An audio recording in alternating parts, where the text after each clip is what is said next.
Olá, nós vamos agora falar sobre a evolução, o tipo psicológico do dominante, né? Como é que o dominante pensa, quais são os seus pontos fortes e fracos e como é que ele pode aprender com os outros perfis, né? Então, se você já assistiu os vídeos sobre DISC, sobre os 4 perfis, isso é muito importante, porque se você estiver nesse perfil dominante, você vai conseguir perceber melhor o que você pode melhorar a partir da convivência com os outros perfis. Então vamos lá. O dominante, como você sabe, é aquela pessoa do poder. É aquela pessoa que resolve as coisas, que faz tudo, né? Então, como é que o dominante ele olha para uma pessoa influente? Lembra do influente, que é aquela pessoa assim tagarela, faladora? Ele até gosta do influente. Todo mundo, todos os perfis gostam do influente, porque o influente ele é muito carismático, ele é muito simpático, ele é muito extrovertido, ele até gosta. Agora ele acha o influente, ele tende a achar o influente pouco produtivo, o influente até às vezes incompetente ou irresponsável, porque é aquela pessoa que fala muito, mas faz pouco. E essa é a grande dificuldade dele. Mas aí o que é que ele pode aprender? Se você é um dominante, por exemplo, o que é que você pode aprender com uma pessoa muito faladora, uma pessoa que convive com você na família ou no trabalho? Você pode aprender a se comunicar melhor. Porque veja só, como é que o dominante age na prática? De manhã cedo no trabalho, quando alguém chega, ele foca na tarefa. Às vezes ele termina sendo até um pouco indelicado, um pouco grosseiro, mas não é por maldade. É porque ele é focado na tarefa, ele não foca na pessoa, ele foca na tarefa. Então, quando a pessoa chega lá, que dá um bom dia, ele diz, ó, fulano, tem isso aqui para fazer, faça não sei o quê, faça isso, faça aquilo outro. Ele vai direto ao assunto, ele não vai ficar perdendo tempo. Já o influente não, o influente quando você chega para o influente e diz, bom dia fulano, ele, oi, bom dia, e aí, como é que foi seu final de semana? Como é que foi? Aí, como é que tá a sua família? Como é que tá a sua filha? E, não sei, e começa a conversar, puxar papo. Então ele é muito simpático. Mas o dominante não, o dominante é mais direto. Então, se você é dominante, é importante que você aprenda a perder um pouco de tempo, digamos, na interação com as pessoas. A chegar, a perguntar, e aí, fulano, como é que está a sua família, como é que você está, e tudo, antes de designar as tarefas. Então, às vezes, a gente ser um pouco gentil, perder tempo, entre aspas, né? Sendo um pouco mais gentil, um pouco mais comunicativo, vale a pena. E o influente, ele tem muito a lhe ensinar nesse sentido. Então vamos para o outro perfil, o estável, né? O dominante, ele também gosta do estável, porque o estável é uma pessoa carismática também. O estável é aquela pessoa de paz e amor, lembra? Aquela pessoa tranquila, que evita confronto. Então ele gosta do estável. Normalmente existe muita amizade entre dominantes e estáveis. Eu que o diga, né? Eu estou dentro desse perfil de estável e muitos amigos meus são dominantes. Então o dominante, ele gosta do estável, que é a pessoa realmente harmonizada, a pessoa paz e amor, a pessoa carismática também. Não fala tanto como influente, é a pessoa mais calada, mas ela ouve melhor. E às vezes o dominante até gosta de conversar com o estável e contar os problemas, que sabe que vai ser ouvido, né? Isso é muito legal no estável. Agora, o que é que irrita o dominante no estável? É a lentidão. O estável ele é muito lento, muito devagar. Já o dominante, ele é acelerado, ele gosta das coisas rápidas, né?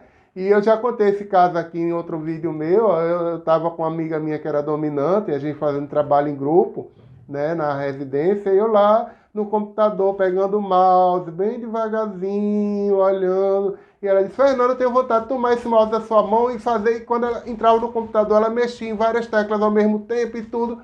Porque o dominante ele é mais acelerado, já o estável ele é lento, ele é muito devagar. E isso, de certa forma, irrita o dominante. Quem é rápido fica meio, né, comprurido, né, com aquele mal-estar com a pessoa lenta demais. Mas, de uma maneira geral, o dominante ele se dá bem com o estável. E o complacente? O complacente, o dominante, ele gosta do complacente no sentido das tarefas, que o complacente, você dá uma tarefa a ele, ele faz, ele é muito focado na tarefa. Na realidade, o dominante, ele tem um relacionamento bom com o complacente. O complacente é aquela pessoa mais fechada, que é focada na tarefa. E ele gosta disso, porque o complacente ele tem produtividade. O que é que o dominante pode aprender com o complacente? A organização, né? A organização, a ser mais organizado, ser mais metódico, né? A fazer as coisas planejando melhor, porque o dominante ele é aquela pessoa que não planeja muito não, ele vai direto para o ataque. Ele pega a bola e vai direto pro gol. Ele não faz aquele planejamento, não. Ele vai logo, ele tem iniciativa, ele vai logo, né? O feito é melhor do que o perfeito. Feito é melhor do que o perfeito. É a frase do dominante básica, né? Feito é melhor do que o perfeito. Então ele vai, pega a bola e vai resolver logo o negócio. Mas talvez ele precise parar um pouquinho antes de executar e planejar. Se ele fizer um planejamento, ele vai poupar uma série de problemas, de dificuldades. O complacente ele tem essa característica. Ele demora muito para agir, porque ele planeja antes, ele faz todo um planejamento minucioso dos problemas que podem haver, das questões a serem resolvidas. Então isso é legal também. Ele aprender, se você é dominante, você aprender a planejar antes de você fazer as suas coisas. E faltou uma coisa importante de eu falar sobre o estável. Que o que é que o dominante ele pode aprender com o estável? Justamente essa questão paz e amor mesmo, né? Aprender a muitas vezes se segurar um pouquinho, porque o dominante, ele é o seguinte, se você conhece alguém dominante, você sabe que é assim, o dominante ele é um excelente amigo, mas ele é um péssimo inimigo, entendeu? Ele é muito bom para os amigos e ele é péssimo para os inimigos. Ou seja, na hora de dizer não, na hora de colocar limite, ele vai e coloca mesmo. Se tiver de demitir, ele demite mesmo. Se tiver que punir, ele pune mesmo, se ele for um chefe. E ele dorme tranquilamente. De noite ele vai dormir, deita a cabeça no travesseiro e dorme tranquilamente. Ele não tem nenhum problema com o confronto. Aliás, ele até gosta, ele gosta desse ambiente, às vezes, de confronto, de ir para cima, de lutar, de ter inimigos, né? Mas ele precisa, às vezes, aprender a baixar um pouco a bola, né? Aprender com estável, a engolir um pouco de sapo, pegar o sapo, botar um molho rosé, ou um molho gorgonzola, né? 4 queijos, e comer o sapinho lá, ficar lá um pouco, não partir para agressividade, pensar um pouquinho. Tem um amigo meu que é dominante, que eu ensino a técnica infalível, ele é bastante dominante, esse meu amigo. Ele disse, olha, antes de você explodir, conte de 1 até 6. Basta isso. Ó, 1, 2, 3, 4, 5, 6. Nesse ritmo. Se você fizer isso, neurofisiologicamente, dá tempo do estímulo sair da amígdala para ir para o córtex frontal. A amígdala bateu, levou. Você leva um soco, você retribui na hora, né? Nem pensa.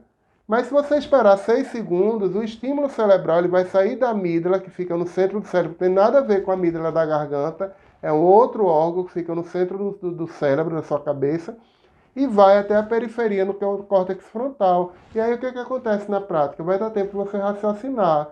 Peraí, será que eu devo reagir mesmo agora? Será que eu devo esperar um pouco? Será que eu devo fazer um planejamento antes de reagir? Então, você consegue desenvolver mais inteligência emocional. Então, a inteligência emocional é o ponto forte para o dominante trabalhar, ter inteligência emocional. E ninguém melhor de inteligência emocional para ensinar do que o estável, ok? Então, um grande abraço, muita paz e prosperidade para você.